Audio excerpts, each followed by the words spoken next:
Olá, moçada. Bom dia, tudo bem?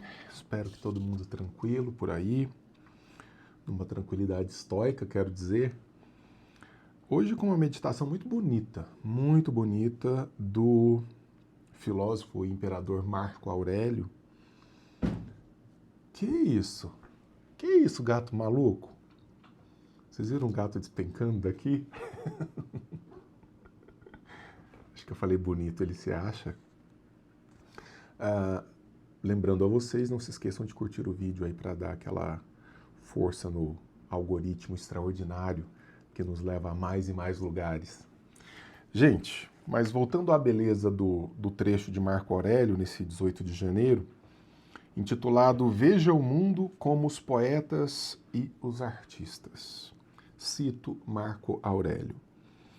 Passa por este breve fragmento de tempo, que é a nossa vida, em harmonia com a natureza, e chega a teu lugar final de repouso graciosamente. Assim como uma azeitona madura pode cair, louvando a terra que a alimentou e grata à árvore que lhe permitiu crescer.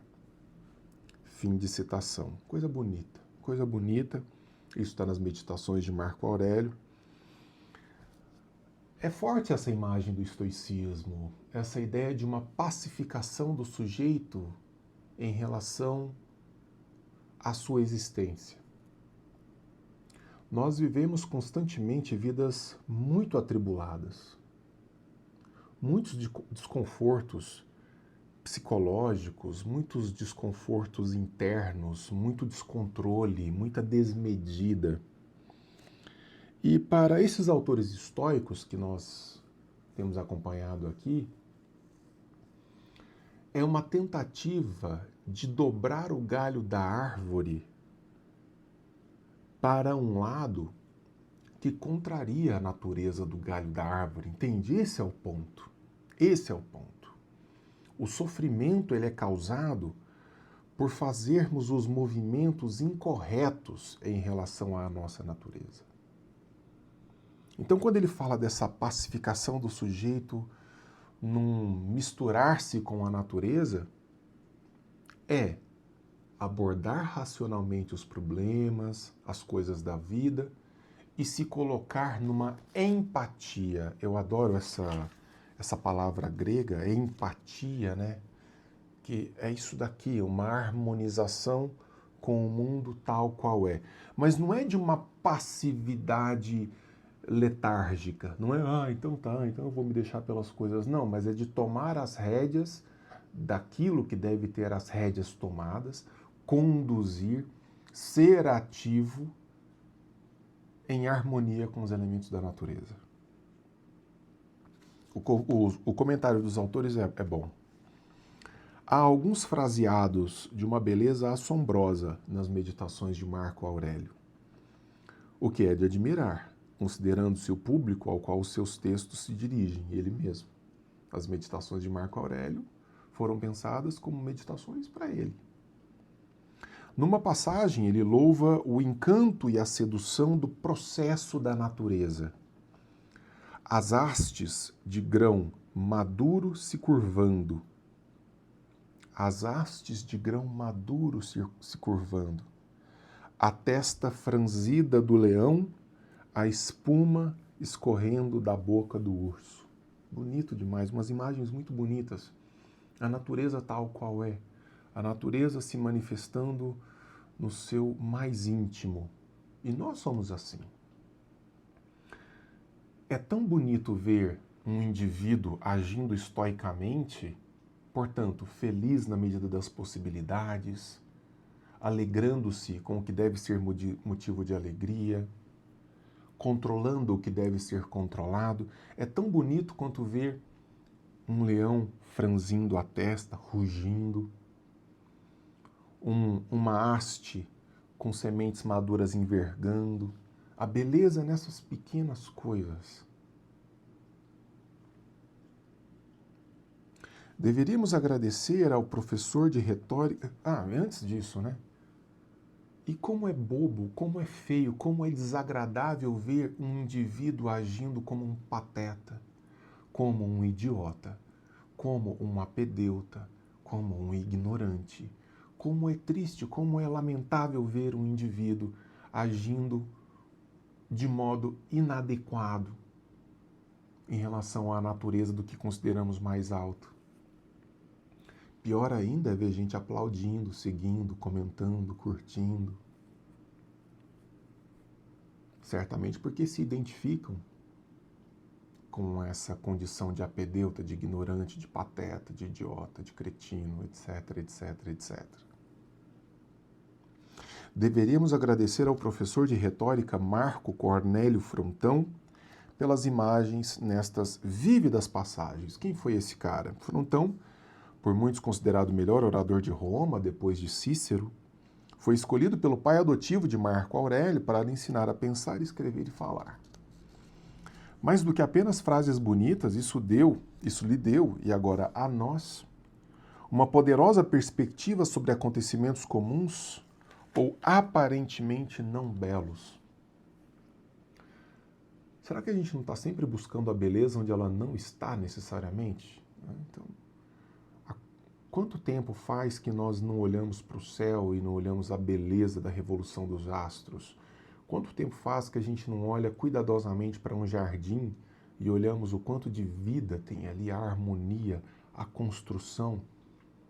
A harmonia até na destruição, quando ela se torna necessária, segundo regras ditadas pela própria natureza. É preciso um olhar de artista para notar que o fim da vida não difere de uma fruta madura tombando da árvore.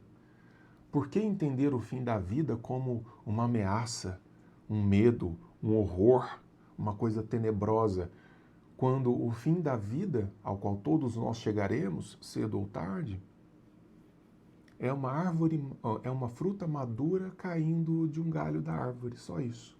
Nada mais do que isso. Algo que comporta em si não só uma determinação da natureza, mas uma beleza. Algo poético. Especialmente quando nós entendemos que a vida não é breve, se fazemos dela aquilo que nós devemos fazer. Se não torramos o nosso tempo com tantas coisas, e isso é algo que me pega pessoalmente, porque eu sei que perco também tempo com coisas que eu não deveria perder, tornando a vida algo muito rápido e curto quando ela não é. A vida é o suficiente, assim como é a vida de uma fruta na árvore. É preciso um poeta para perceber a maneira como o pão que assa se fende em certos lugares e essas rachaduras, embora não pretendidas na arte do padeiro, atraem nosso olhar e servem para estimular o nosso apetite. Que coisa maravilhosa! As fendas do pão, mesmo que contrariem o desejo do padeiro, nos permitem olhar lá dentro e isso mexe com o nosso apetite, nossa vontade de comer o pão. Encontrando nessas rachaduras uma metáfora. Já viu quando alguém mais próximo de nós morre, como nós repensamos a vida, né? Talvez a gente não tenha que esperar toda hora um parente querido morrer para a gente repensar a vida, um amigo querido morrer para a gente repensar a vida. Talvez, com um pouco mais de inteligência, a gente possa fazer isso antes dessa situação, inclusive aproveitando a vida junto a essas pessoas enquanto estamos por aqui. A clareza e alegria em ver o que outros não podem ver, em descobrir a graça e harmonia em lugares que outros ignoram. Vou contar uma historinha rápida. Uma vez voltando de Roma, encontrei um grupo de pessoas que estavam em Israel, visitando Israel, nessas viagens promovidas por igrejas, levando grupos de idosos, né, etc. E estava na fila do aeroporto, eles pegando uma conexão e eu voltando para casa, quando eu morava lá, voltando para o Brasil. Aí um senhor na minha frente, brasileiro, a gente estava em Israel, puxa, que oportunidade extraordinária, deve ter visto coisas maravilhosas. Ele, Gastei dinheiro à toa, só um monte de velharia, um bando de pedra jogada no chão, eu só olhei. Quer dizer, todos viram as mesmas coisas, mas nem todos enxergaram as mesmas coisas, né? O simples fato de você ter aquela experiência visual não quer dizer que você esteja enxergando o que está ali. Para isso é preciso sabedoria. Então, às vezes você está num lugar fantástico, isso diz respeito à nossa vida. Às vezes nós estamos num lugar fantástico, mas não estamos vendo a beleza do lugar onde nós estamos. Oi, filho, todo mundo fala de você. Cadê o Thales nas meditações estoicas? Vem cá, meu velho. Hoje, finalmente. Papai! Obrigado, filho. Papai estava esquecendo de você aparecer. Tudo bem?